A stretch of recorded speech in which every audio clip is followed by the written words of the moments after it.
Eid Xiaomi দিচ্ছে 10 কোটি টাকার ঈদ উপহার। এই ঈদে শাওমি স্মার্টফোন কিনে নগদ 5 লক্ষ টাকা, মাল্টিডোর ফ্রিজ, এসি কিংবা 3,000 টাকা পর্যন্ত ক্যাশব্যাকের সুযোগ রয়েছে। শাওমির 10 কোটি টাকার ঈদ উপহারে সেলিব্রেশন হোক আরো বেশি করে। আলোচনা করতে চাই বাংলাদেশের ক্রিকেটারদেরকে নিয়ে, এবং যেই ক্রিকেটাররা এই মুহূর্তে অনেক বেশি আলোচনায় আইপিএল এবং পিএসএল কে কেন্দ্র করে। আপনারা অনেকেই কনফিউজ যে আসলে আইপিএল এ মুস্তাফিজুর রহমান খেলতে পারবেন কি পারবেন না। আইপিএলে খেললেও শেষ পর্যন্ত মুস্তাফিজ কতগুলো ম্যাচের অনাপত্তিপত্র পাবেন বা খেলতে পারবেন।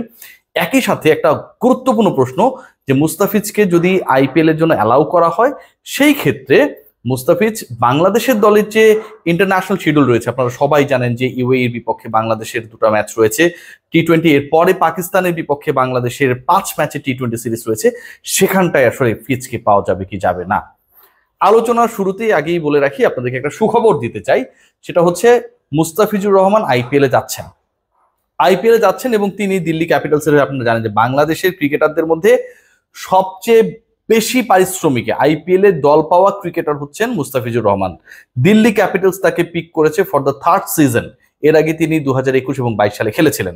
তো আলোচনা যে জায়গাটায়, সেই জায়গাটায় আসলে 18 তারিখের যে ম্যাচটা রয়েছে, যেই ম্যাচটায় দিল্লি খেলবে গুজরাট টাইটান্সের বিপক্ষে, এরপরে মুম্বাইয়ের বিপক্ষে ম্যাচ রয়েছে 21 তারিখ, 24 তারিখে পাঞ্জাব কিংসের বিপক্ষে ম্যাচ রয়েছে। যেই ম্যাচটা নিয়ে সবচেয়ে বেশি আলোচনা, গুজরাট টাইটান্সের বিপক্ষে 18 তারিখের ম্যাচ। 18 তারিখের ম্যাচে বাংলাদেশের হয়ে যদি মুস্তাফিজ ইউএইর বিপক্ষে 2 ম্যাচের টি20 সিরিজে খেলেন 17 এবং 19 তারিখে, 18 তারিখের ম্যাচে তাহলে তিনি খেলবেন কি করে? আইপিএলে আবার যাচ্ছেন মুস্তাফিজ, সেই গ্যারান্টিও আমি আপনাদের দিচ্ছি যে আইপিএলে তিনি যাচ্ছেন। অবশেষে আইপিএল একজন বাংলাদেশিকে পেতে যাচ্ছে। সো ওই হিসাবটা বাংলাদেশ ক্রিকেট বোর্ড এমন ভাবে করেছে, যে ডিসিশনটা এখন পর্যন্ত ফর্মাল হয়নি, যে কোনো সময় ফর্মাল হয়ে যাবে, যে জাতীয় দলের হয়ে যে শিডিউলটা রয়েছে 17 এবং 19 তারিখে ইউএইর হয়ে বাংলাদেশের 2টা ম্যাচ খেলার কথা, সেই পার্টিকুলার 2 ম্যাচে মুস্তাফিজুর রহমান অংশগ্রহণ করবেন। এবং এই 2টা ম্যাচে যদি মুস্তাফিজ খেলেন, তাহলে 17 এবং 19-এর মাঝখানের যে সময়টা 18 তারিখে গুজরাট টাইটান্সের বিপক্ষে দিল্লি ক্যাপিটালসের ম্যাচ, সেই ম্যাচে আইপিএল এ মুস্তাফিজের খেলা হচ্ছে না। এখন প্রথম পর্বের যে ম্যাচেসগুলো রয়েছে, আরো তো 2টা ম্যাচ বাকি রয়েছে, আমরা সবাই জানি। সেই 2টা ম্যাচ মুম্বাই ইন্ডিয়ান্স এবং পাঞ্জাব কিংসের বিপক্ষে 21 তারিখ এবং 24 তারিখ। 21 এবং 24 তারিখে কি বাংলাদেশ জাতীয় দলে কোনো খেলা রয়েছে, কোনো ফিক্সচার রয়েছে? Definitely not. যেহেতু 21 এবং 24 তারিখে জাতীয় দলের কোনো খেলা নেই, সো পরের 2টা ম্যাচেই মুস্তাফিজকে পাওয়া নিয়ে, সাবজেক্ট টু হিজ ফিটনেস, যদি কোনো অনাকাঙ্ক্ষিত ঘটনা না ঘটে, আইপিএল ফ্র্যাঞ্চাইজি বা আইপিএল এ কোনো ধরনের সংশয় নেই, মুস্তাফিজুর রহমান আইপিএল এ যাচ্ছেন। প্রথম পর্যায়ে অন্তত 2টা ম্যাচ খেলবেন। মজাটা অন্য জায়গায়। মজাটা হচ্ছে পিএসএল এ বাংলাদেশের যে 2জন ক্রিকেটার, তারা কি আবার পিএসএল এ খেলবেন কিনা? মুস্তাফিজ আইপিএল এ পিকড হয়েছেন, খেলছেন, পিএসএল এর ক্ষেত্রে কি ঘটবে সেই উত্তর আমি দিচ্ছি। তার আগে মুস্তাফিজ কিন্তু একটা ইন্টারেস্টিং তথ্য আপনাদের সাথে শেয়ার করি। আপনারা সবাই জানেন যে এই মুহূর্তে দিল্লি ক্যাপিটালসের যে পয়েন্ট টেবিল, সেখানটায় তারা নাম্বার 5 এ রয়েছে, 5 নম্বরে রয়েছে দিল্লি ক্যাপিটালস, এবং তারা 4 নম্বরে যে দলটা রয়েছে, সেই পার্টিকুলার দলের থেকে মুম্বাইয়ের বিপক্ষে 1 পয়েন্টে পিছিয়ে, যারা একটা ম্যাচ আবার বেশি খেলেছে। তার মানে কি, টপ 4 টিম তো হচ্ছে কোয়ালিফায়ারে যাবে। সেই 4টা দল যারা প্লে অফে যাবে, ইনফ্যাক্ট সেই 4টা দলের মধ্যে মুস্তাফিজের দলের থাকার চান্সেস খুবই হাই। 3 ম্যাচের মধ্যে যদি 2টা জিতে, কোনো সংশয় নেই যে তারা প্লে অফে খেলবে। মুস্তাফিজুর রহমান 21 এবং 24 তারিখ মুম্বাই এবং পাঞ্জাব কিংসের বিপক্ষে যে 2টা ম্যাচ রয়েছে প্রথম পর্বের, সেই ম্যাচে যদি মুস্তাফিজের দল জেতে, অথবা সেই 2 ম্যাচের একটাই যদি জেতে এবং গুজরাটের বিপক্ষে 18 তারিখে যদি জেতে, তাহলে তো মুস্তাফিজের দল প্লে অফে চলে গেল, টপ 4 এর মধ্যে চলে গেল। সেই জায়গায় মুস্তাফিজকে খেলানো হবে কি হবে না? আমার যে ধারণা, প্লে অফে যদি তার দল যায়, সেখানটাও মুস্তাফিজ খেলবেন, এবং এটা নিয়ে আমি কোনো ধরনের সংশয় দেখছি না।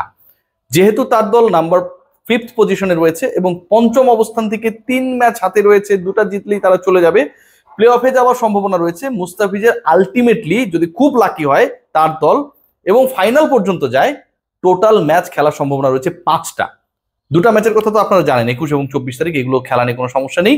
এরপরে প্লে অফে যদি যায়, তার দল যদি 4th বা 3rd হয়, সেক্ষেত্রে তারা কি খেলবে? এলিমিনেটরে খেলবে শুরুতে। তার মানে আরো একটা ম্যাচ বেড়ে গেল। এলিমিনেটরে জয় পেলে কোয়ালিফায়ার 2-তে খেলবে, আরো একটা ম্যাচ বেড়ে গেল। কোয়ালিফায়ার 2-তে যদি জিতে যায় মুস্তাফিজের দল, এভাবেই তো হয় আলটিমেটলি, তাহলে ফাইনাল খেলবে।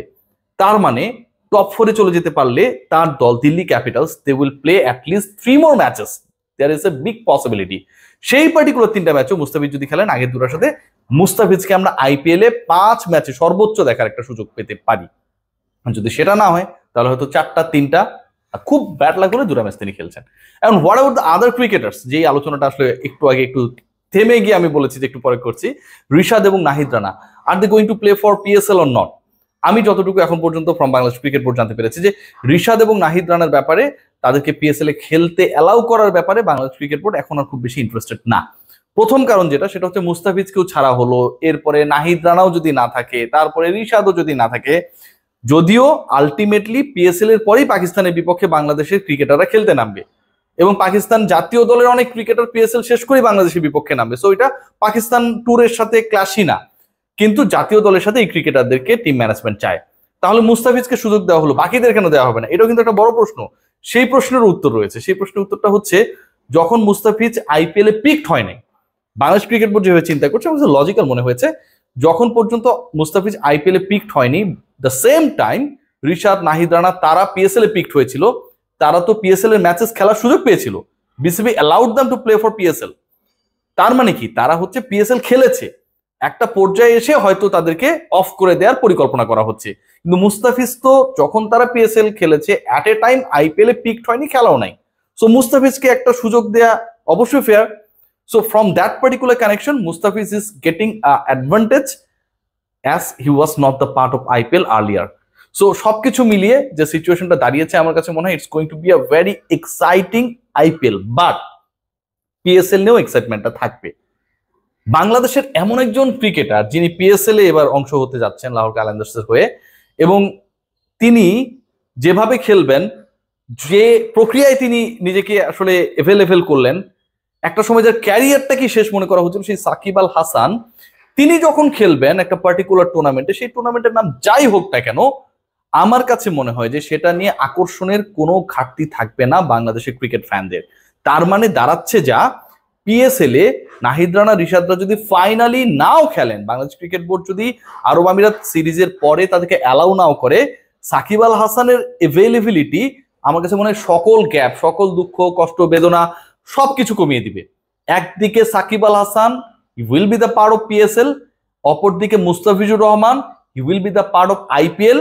এবং সবকিছু যদি এমন ভাবে ঘটে যে আইপিএল এ মুস্তাফিজের দল যেহেতু 5th পজিশনে রয়েছে, প্রত্যেকটা দলের মধ্যে হাড্ডাহাড্ডি কন্টেস্ট রয়েছে, পরের 3 ম্যাচে 2টা জিতে যায়, প্লে অফে চলে যায়, সেখান থেকে যদি ফাইনাল পর্যন্ত চলে যায়, তাহলে যেই মুস্তাফিজ আর্লিয়ার পিকড হয় নাই, সেই পার্টিকুলার ক্রিকেটারকে হয়তো আমরা আইপিএল এর ফাইনালেও দেখতে পারি।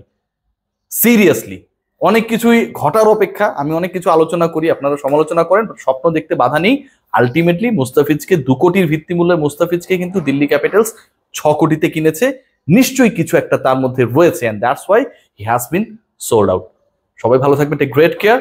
শুভ কামনা বাংলাদেশের ক্রিকেটারদের জন্য।